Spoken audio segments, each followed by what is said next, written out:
오늘 하나님 말씀은 여호수아 6장 1절에서 16절 구약성경 326 난공불락이라는 사자성어가 있습니다. 한번 다 들어보셨나요? 난공불락. 이 난공불락이라는 말은 어디서 나왔냐면요, 삼국지에서 나왔습니다. 삼국지에 보면 제갈공명이 그 위나라의 진창성이라는 성을 공격을 하는데 수만 명의 군사를 이끌고 갔는데 그 학소가 지키고 있는, 위나라의 학소라는 장수가 지키고 있는 그 진창성을 함락하지 못했다고 해요. 그러니까 수만 명의 군사를 이끌고 갔는데 학소는 그 성에 한 1000명 정도밖에 군사가 없었다고 합니다. 그러니까 몇십 배의 군사를 데리고 갔는데도 결국은 그 제갈공명이 그 성을 함락시키지 못했다고 합니다. 그래서 제갈공명이 돌아오는 길에 학소가 지키는 진창성은 난공불락이로구나, 이렇게 얘기를 한 데서 난공불락이라는 사자성어가 나왔다고 하는데요. 이 난공불락의 의미는 우리가 잘 아는 대로 공격하기가 어려워서 좀처럼 함락되지 않는다라는 의미를 갖고 있습니다. 우리 삶 속에서도 보면 이런 난공불락의 일들이 참 많죠. 물론 우리가 뭐 이렇게 성을 우리 눈에 보이는 유형의 성은 아니지만 무형의 우리 삶 속에서 나의 앞길을 가로막고 있다고 생각되는 것, 나를 둘러싸고 있고 내게 어려움을 주는 일들은 우리에게 너무나 많이 있습니다. 오늘은 우리가 우리의 삶 속에 있는 이런 난공불락의 여러 가지들에 대해서 어떻게 그것들을 우리가 이겨내고 무너뜨리고 극복할 수 있는지에 대해서 한번 같이 얘기를 나눠보도록 하겠습니다. 우리가 계속 이제 이스라엘 백성들의 어떤 가나안 입성의 그 여정을 우리가 같이 계속 알아보고 있는데요. 자, 우리가 지난주에는 이스라엘 백성들이 모압 평야에 있었죠. 그래서 모세가 그 신명이라는 글을 통해서 마지막으로 이스라엘 백성들에게 이제 설교를 한 것이 신명기라고 했고, 그 지난주에 어떤 내용이 있었습니까? 어떤 내용이 있었을까요? 지난주 생각나는 게 없으십니까? 우리 주거 뒷면을 보면 그렇게 아침에 오면 주보를 한번 읽어주는, 우리 지난주 뭐였습니까? 젖과 꿀이 흐르는 땅에 대해서 얘기했었죠. 젖과 꿀이 흐르는 땅. 그래서 가나안 땅이 지금으로 따지면 팔레스타인 지역인데, 사실은 우리가 그 중동 지역 팔레스타인 지역이 우리나라처럼 이렇게 살기 좋은 그 자연이 아름다운 곳이 아니라고 했잖아요. 그런데 왜 가나안 땅을 젖과 꿀이 흐르는 땅이라고 했는가? 그곳은 하나님의 시선이 1년 내내 지켜보고 계시는 곳. 그렇죠? 이스라엘 백성들이 나온 애굽 땅은 나일강으로 인하여서 그들이 그 농사를 짓고 어떤 인간의 힘으로 먹고 사는 것에 대한 대표적이었다면, 가나안 땅은 하나님이 함께 해주지 않으면 살 수 없는 땅이라고 했죠. 물을 모아놓을 수도 없는 사막지대였고, 또한 하나님이 때에 따라서 비를 내려주셔야만 그 비를 갖고 물을 이용해서 살 수 있는 곳. 그래서 하나님이 함께 하시는 곳, 그리고 그 하나님이 함께 하시는 곳이기 때문에 젖과 꿀이 흐르는 땅이었고, 우리의 삶 속에서도 하나님이 함께 하시면 그곳이 어디든 간에 젖과 꿀이 흐르는 땅이 된다고 우리가 지난주에 같이 살펴봤었습니다. 자, 어떤 모세의 어떤 그런 설교 가운데서 이제는 모세는 죽습니다. 그리고 모세의 뒤를 이어서 여호수아가 이제 이스라엘의 리더가 됩니다. 지도자가 됩니다. 그 여호수아가 이제 그 요단강을 건너서 여리고 가나안 땅을 입성합니다. 그리고 그들은 여리고성 앞에 습니다. 이 여리고성은요, 지금 이스라엘 백성들이 있는 그 위치에서 보면, 뭐 여리고성, 가나안 지역이 뭐 이런 동그란 지역이라고 예를 들자 보면, 이스라엘 백성들이 어디에 있냐에 따라서 가나안 땅에 들어가는 입구가 달라지겠죠. 여기 있으면 이쪽이 입구가 될 것이고, 여기 있으면 여기가 입구가 되겠죠. 근데 지금 이스라엘 백성들이 모압 평지에서 요단강을 건넌 상황에서는 어떻게 보면 가나안 땅에 들어가기 위해서 입구에 해당하는 지역이 그 딱 버티는성이 여리고성이었다는 거예요. 그래서 이스라엘 백성들이 이 여리고성을 뚫고 지나가야만 이제는 본격적인 가나안 땅에 들어가게 되는데, 이 여리고성은요, 견고한 성이었었습니다. 우리 그 프린터를 한번 볼까요? 프린터를 한번 봐보세요. 보면 이 여리고성의 그 성벽은 이중구조로 되어 있다는 거예요. 밑에 사진을 보면 이중구조. 그러니까 앞에 성이 하나가 있고 제방이 있고 그 위에 성벽이 또 하나가 있는 거죠. 그러니까 이런 성은 힘껏 열심히 해갖고 외벽에 있는 성벽 하나 뭐 넘어가거나 무너뜨리는데 딱 보니까 성벽이 또 하나 버티고 있는, 사람 질리게 하는 성인 거죠. 그리고 그 내성과 외성을 보호하고 있는 그 성벽 위로는 성벽이 얼마나 두꺼웠는지 마차가 지나갈 수 있을 정도의 두께였다고 합니다. 그러니까 그렇게 따지다 보면 여리고성은 정말 정복하기 힘든 성이었다는 것이죠. 더군다나 오늘 본문 1절에 보면 여리고성 사람들은요, 이스라엘 백성들이 들어오지 못하도록 성문을 굳게 닫고 자신들도 출입을 하지 않았다라고 해요. 그러니까 이게 참 재밌는 게 뭐냐면요, 여러분 그 이스라엘 백성들은 가나안 땅에 들어갈 때 그들은 그 가나안 땅에 들어가는 게 두려워했죠. 그곳의 사람들과 싸워서 승리한다는 장담이 없었기 때문에 그들은 결국은 자신들을 메뚜기와 같다고 비하함으로 인하여서 40년 동안 광야 생활을 하잖아요. 그리고 이제 여리고성 앞에 딱 다다랐어요. 근데 그 버티고 있는 성, 자신들이 여리고 가나안 땅에 들어가서 첫 번째 직면해야 되는 그 여리고성은 너무나도 견고한 성이었어요. 외성의 두께는 약 1.8m, 벽은 좀 전에 말씀드린 대로 마차가 지나다닐 수 있을 정도의 두께, 그리고 내성의 두께는 4.5m, 그리고 성벽의 높이는 약 12m. 그런데 참 재밌는 건 뭐냐면요, 여리고성 사람들도 이스라엘 백성들을 두려워했다는 거예요. 야, 저 이스라엘 백성들 온다고 한단다. 야, 성문 닫아. 야, 걔네 좀 무서워. 이런 거예요. 왜냐면 이스라엘 백성들의 광야 생활이 40년인데, 여러분 광야가 뭐 정말 엄청 넓어갖고 막 이스라엘 백성들이 매일매일 길을 갔는데 40년 동안 그렇게 길을 간 게 아니에요. 여러분 광야는 우리가 지난번에도 얘기했지만 이스라엘 백성들이 6개월 이내면 여리고성에 갈 수 있는 거리밖에 안 돼요. 그러니까 말하자면 그렇게 막 엄청나게 넓어갖고 여리고성이나 가나안 땅 사람들이 이스라엘 백성들의 소식을 전혀 못 들을 수 있는 그런 정도의 넓이가 아니다라는 거예요. 제가 드리고 싶은 말씀은, 그러니까 가나안 땅의 사람들도, 여리고성 사람들도 이스라엘 백성들에 대한 소문을 수없이 들었다라는 거죠. 그들도. 근데 야, 쟤네들 온대. 야, 성문 걸어다고 아무도 못 나오고 들어오지 못하게. 야, 우리도 출입하지 마. 딱 그들도 두려움을 느껴서 딱 성문을 걷어 닫은 거예요. 그러니까 참 재밌는 게 뭐냐면 서로 상대방에 대해서 두려움을 갖고 있는 사람들이 지금 딱 대치하고 있는 상태라는 것입니다. 이스라엘 백성들은 우리가 결론적으로는 알고 있죠. 그들은 이 여리고성을 정복합니다. 그 난공불락이라고 했던 요새, 그 당시 가장 정복하기 어렵다라고, 전 세계에서 가장 난공불락의 요새라고 했던 그 여리고성을 그들은 정복합니다. 그들은 어떻게 정복할 수 있었을까요?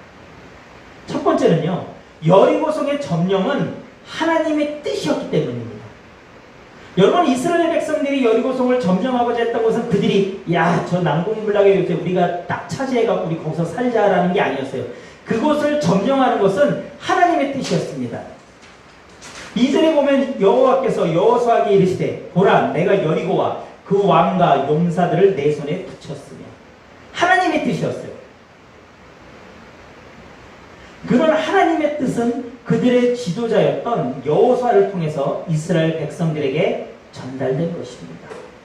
여러분, 가나안 땅에 정탐꾼을 보낸 것이, 여러분, 우리가 그 지난주에 또 민수기 그 13장의 본문에 보면 하나님이 모세에게 시켜서 이스라엘 백성들의 각 12지파에서 리더들을 뽑아서 가나안 땅에 정탐꾼으로 보내잖아요. 그렇죠?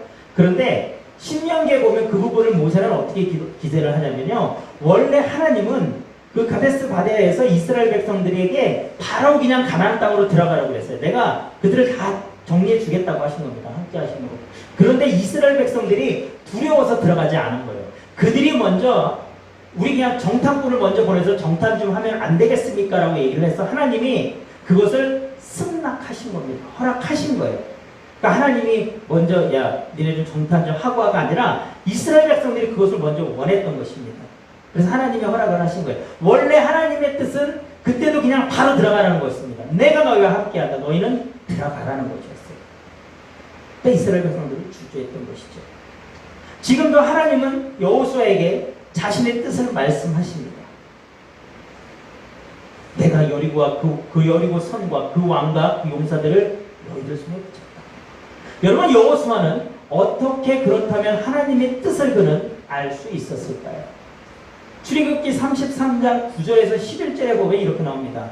모세가 회막에 들어갈 때 구름 기둥이 내려 회막문에 서며 여호와께서 모세와 말씀하시니 모든 백성이 회막문에 구름 기둥이 서 있는 걸 보고 다 일어나 각기 장막문에 서서 예배하며 사람이 자기 친구와 이야기함 같이 여호와께서는 모세와 대만하여 말씀하시며 모세는 진으로 돌아오나. 여기까지는 모세 얘기였어요.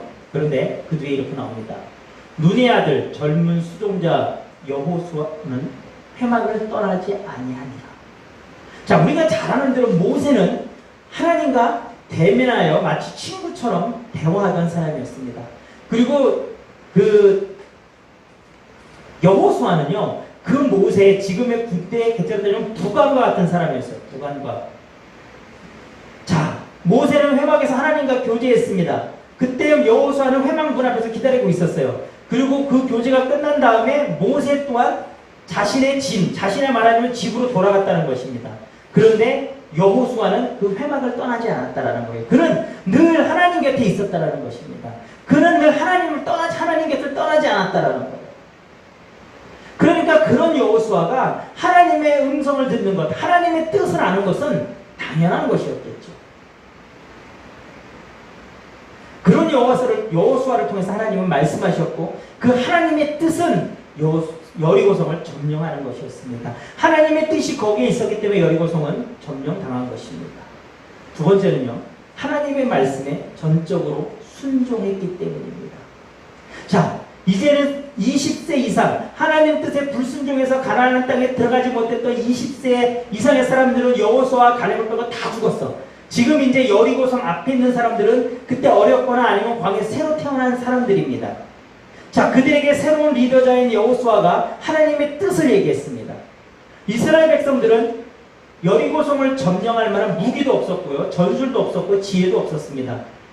그들에게 지금 있는 것은 오직 여호수아를 통해서 말씀하신 하나님의 말씀, 하나님의 뜻밖에 없었습니다. 그리고 하나님은 이스라엘 백성들에게 여리고성을 점령하기 위한 5가지 방법을 알려주십니다. 제가 한번 알려드릴 텐데 한번 들어보시죠. 첫 번째는요, 하루에 한 바퀴씩만 여리고성을 돌라고 얘기하십니다. 두 번째는 6일 동안은 하루에 한 바퀴를 돌고 7일째 되는 날에는 7바퀴를 돌라고 하십니다. 도는 순서가 있는데 맨 앞에 무장한 군인들이 가고요, 그 뒤에 제사장 7명이 나팔을 들고 따라갑니다. 그리고 그 뒤에 하나님의 법궤가 따르고 나머지 군사, 후군들은 그 뒤를 따라갑니다. 네 번째는요, 6일 동안은요, 양각나팔을 들고만 다닙니다. 불지 말아야 합니다. 그리고 5번째, 7일째에는 양각나팔을 불어야 되고요, 마지막 7바퀴를 돌 때는 양각나팔을 길게 불어야 합니다. 그리고 그때 백성들은 모두 큰 소리를 질러야 합니다. 여러분, 이게 우리의 상식 속에 맞는 정법인가요? 이게 우리의 성을 무너뜨리기 위한, 성과 싸우기 위한, 이게 참 좀 이상하죠. 좀 어떻게 보면 좀 어처구니 없기까지 한 정법입니다. 그런데 이스라엘 백성들이 그 하나님의 말씀에 순종을 합니까? 하지 않았습니까? 순종합니다. 그들은 여러분 40년 동안요, 광야 생활하면서 이제는 훈련받았어요. 그 40년의 생활 동안 그들은 여전히 하나님 앞에 범죄하기도 하고 하나님께서 벌받기도 하고 수많은 일들은 있었지만, 그러한 일들 속에서 이제는 그들은 그 두려움 때문에, 자신들의 현실의 두려움, 세상의 두려움 때문에 하나님의 말씀을 또 주저주저 하는 그것이 아니라 이제는 훈련받은 것입니다. 내 상식대로 하나님이 말씀하시지 않아도, 내게 두려움이 있어도 그들은 이제는 순종하는 것입니다. 그들은 순종이 있습니다. 여러분, 한번 생각해 보세요. 이스라엘 백성이 딱 왔습니다. 성 앞에 왔어요. 그런데 성을 그냥 한 번씩 쭉 돕니다. 아마 여리고성 군사들도 황당했을 겁니다. 쟤네 뭐 하는 거야? 했을 거예요. 근데 그 다음날 또 도네. 다음날 또 도네. 여러분, 여리고성 왕 입장에서나 그 사람들 입장에서 가장 좋은 방법은 뭐였겠어요? 돌대 위에서 화살 쏘거나 돌 던지면 끝나는 거 아니에요? 상식적으로. 그런데 참 하나님의 뜻이 대단한 게 뭐냐면 여리고성 사람들은 그렇지 못했다라는 거예요. 7일 동안이나. 그들은 그냥 어떻게 보면 지켜보고만 있었다라는 것입니다. 저들이 분명히 자신들과 싸우기 위해 온 것을 알았는데, 그래서 성문을 걸어 닫고 자신들도 출입을 안 했는데 하나님이 눈을 열어주시죠. 여러분, 하나님의 뜻에 우리가 따라 순종하며 살아갈 때는요, 우리가 상상하지 못한 방법으로 하나님은 우리를 보호하시며 하나님의 뜻을 이루어 가신다는 것입니다. 하나님은요, 우리의 상식을 초월하시는 분이십니다. 세 번째, 그 난공불락의 요새 여리고성이 어떻게 함락됐냐면요, 하나님의 임재를 상징하는 언약궤가 그들과 항상 함께했기 때문입니다. 여러분, 언약궤는요, 하나님의 임재의 상징이었습니다. 우리가 지난번에 그 성막 만들 때도 보면 제일 깊은 곳에 조그만 궤 하나 넣잖아요. 그 안에는 하나님이 모세를 통해 주신 10계명의 돌판 2개가 들어있었고요. 만나 항아리와 아론의 쌍난 지팡이가 있었습니다. 그것들은요, 하나님의 이스라엘 백성에게 어떠한 분이신지를 증명해낸 존재하신 것들이었습니다. 그 언약궤가 이스라엘 백성의 중간에서 항상 함께 했습니다. 그건 뭡니까? 하나님이 그들과 함께 하셨다는 것입니다. 네 번째는요, 제사장의 양각 나팔과 함성이 있었습니다. 양각 나팔은 양의 뿔로 만든 나팔을 얘기합니다. 제사장들은요, 6일 동안은요, 그 성을 도는 동안 양각 나팔을 들고만 갔어요. 불지 않았습니다. 이 나팔은요, 영적인 관점에서 보면 영적인 기도를 상징한다고 합니다. 침묵의 행진 기도는요, 하나님의 행하심을 묵상하고 기도하며 기다리는 시간을 의미한다는 것입니다. 여러분, 우리가 하나님이 일을 할 때든가 우리가 어떤 이런 어려움 속에서 하나님의 뜻을 구할 때 때로는 하나님은 우리에게 침묵하시기도 합니다. 우리가 하나님께 기도했을 때 하나님의 응답이나 하나님의 역사하심이 우리의 삶 속에서 바로 일어났으면 좋겠는데 그렇지 않을 때도 있다는 것입니다. 여러분, 사실 하나님의 능력이면 굳이 이스라엘 백성들에게 그걸 7일 동안 돌라고 하실 필요가 있었을까요? 야, 그냥 너희들 성 앞에서 소리 질러. 내가 다 무너뜨려줄게. 이래셔도 충분하신 분이 하나님 아니십니까? 하나님 입장에서 뭐 7바퀴, 뭐 7일 동안 도나 하루 도나 무슨 의미가 있겠어요? 하나님은 그들에게 6일 동안 아무 말 없이 성을 돌게끔 하셨습니다.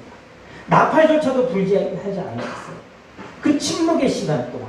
여러분, 우리 삶 속에서도 하나님의 응답이 그렇게 침묵하실 때가 있다는 거예요. 여러분, 그때 우리에게 필요한 것은요, 하나님 내 기도 안 듣고 계신 거 아니야? 아이씨, 이거 그냥 내 마음에 떠오르는 내 경험의 방법, 내 생각대로 그냥 할까? 그것이 아니라 여러분, 기다리시는 것입니다. 내가 하나님을 신뢰하고 믿음으로 하나님께 기도하며 내가 어떤 일을 함께하고 있다면 여러분, 그 일 속에서 하나님의 일하심을, 하나님의 응답을 여러분 우리는 기다려야 합니다. 자, 이제 하나님의 기다리시던 그 하나님의 때가 됐습니다. 마지막 날 7번째 날에 성을 7번 돌면서 양각 나팔을 붑니다. 그리고 이제는 마지막 때 그 양각 나팔을 길게 불며 이스라엘 백성들이 함성을 질렀을 때 그 난공불락이라고 했던 그 여리고성이 무너져 내립니다. 여러분, 그 프린터를 보시면 그 이중으로 된 성이에요. 이중으로 된 성벽입니다. 성벽의 두께는 마차가 지나갈 정도로 넓었어요. 그냥 뭐 요만큼 두께가 아닙니다. 마차가 들어갈 정도라면 적어도 이 정도 폭은 되지 않았을까요? 우리 이 정도 폭은 됐을 것입니다. 그 성이 함성 소리만으로 무너져 내렸습니다. 그리고 고고학자들의 얘기에 따르면 그 성은요, 안쪽으로 무너져 내렸다고 합니다. 여러분, 일반적으로 성을 질 때는요, 성벽이 무너지는 순간에 어떤 안에 있는 성 안에 있는 사람들은 보호하고 쳐들어온 사람들을, 외부에 있는 사람들을 더 피해를 주기 위해서 상식적으로 성벽은 약간 바깥쪽을 향해서 비스듬히 지어진다고 합니다. 그런데 여리고성이 무너진 상태를 보면요, 성벽이 밖으로 무너진 것이 아니라 안으로 무너졌다는 것입니다. 그러니까 밖에 있던 이스라엘 백성들에게 피해가 있는 것이 아니라 안쪽에 있던 여리고성 사람들에게 피해가 있던 것입니다. 여러분, 하나님은 그렇게 일하신다는 것입니다.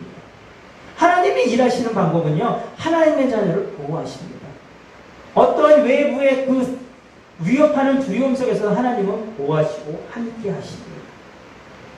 오늘 본문의 여리고성, 난공불락의 여리고성, 우리의 삶 속에 이런 일은 너무나 많죠. 나를 얼감하고, 나를 힘들게 하고, 나를 지치게 하고, 나와 하나님 사이를 가로막고 있는 그 모든 것들은 있습니다. 성경은요, 이 난공불락의 이러한 경우를요, 고린도서 10장 3절에서 6절은 이렇게 표현합니다. 우리가 육신으로 행하나 육신에 따라 싸우지 아니하노니 우리의 싸우는 무기는 육신에 속한 것이 아니요 오직 어떤 견고한 진도 무너뜨리는 하나님의 능력이라.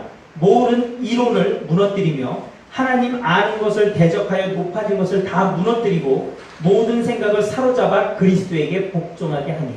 여러분, 하나님은요, 성경은요, 이런 견고한 진이라고 얘기합니다. 여리고성과 같이 난공불락, 이스라엘 백성들 하나님의 뜻을 가로막는 그 견고한 성, 난공불락의 성을 견고한 진이라고 표현합니다. 사탄의 견고한 진은 저와 여러분의 삶 속에서 너무나 많습니다. 하나님과 우리 사이를 사탄은 끊임없이 갈라지게 합니다. 우리가 하나님을 찾지 못하게 합니다. 하나님을 찬양하지 못하게 합니다. 하나님께 예배드리지 못하게 합니다. 하지만 성경은 우리에게 분명히 알려줍니다. 그 어떠한 견고한 성으로도 하나님의 능력 아래 무너져 내린다고 합니다. 오늘 본문의 여리고성이 전적으로 하나님의 능력으로 무너졌습니다. 여러분, 이스라엘 백성들은 여리고성을 점령하는 데 있어서 그들이 무기 들고 나가 싸운 것 하나도 없습니다. 그들의 능력으로 한 것 하나도 없습니다.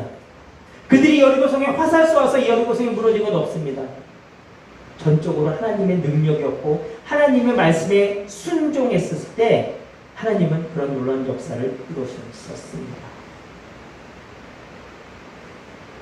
여러분, 우리 삶 속에 하나님의 역사하시는 그 기적의 열쇠는요, 말씀에 대한, 하나님의 말씀에 대한 믿음의 반복적인 행동입니다. 여러분, 하나님이 왜 우리 삶 속에서 어려움을 주실까요? 그것을 통해 자꾸 우리가 하나님을 좀 더 신뢰하도록 하나님은 만드시는 것입니다. 야, 나를 바라보라니까. 야, 나를 믿어. 내가 함께한다. 야, 너 이거 이겨낼 수 있어. 하나님은 자꾸 그것을 우리에게 훈련시키는 것입니다. 이스라엘 백성들의 40년 광야 생활은 그것이었어요. 그래서 그들은 이번에는 정말 하나님이 그들에게 자신들의 상식으로는 전혀 부합되지 않는 여리고성의 공략 방법을 제시하셨을 때 그들은 순종하지 않습니다. 여러분, 어려움 속에 있으십니까? 하나님께 기도하십시오. 하나님의 뜻을 구하십시오. 그리고 그 하나님의 뜻이 여러분들에게 인식될 때까지, 그 하나님의 뜻을 알 때까지 여러분 기다리십시오. 여리고성을 6일 동안 돌았던 것은, 침묵하며 6일 동안 길었던 것은 그것입니다. 하나님의 때를, 하나님의 뜻을 기다리는 것입니다. 그리고 하나님의 뜻이 그 때가 되었을 때는 여러분 주저없이 행동하십시오. 그런 여러분과는 하나님이 함께 하십니다. 그리고 하나님이 함께 하시는 여러분에게는 사단의 그 어떠한 견고한 진도 여러분들을 막을 수 없습니다. 그런 믿음으로 오늘도 걸어가시기를 주님의 이름으로 축원합니다. 우리 찬양하고 꽃을 같이 기도하겠습니다.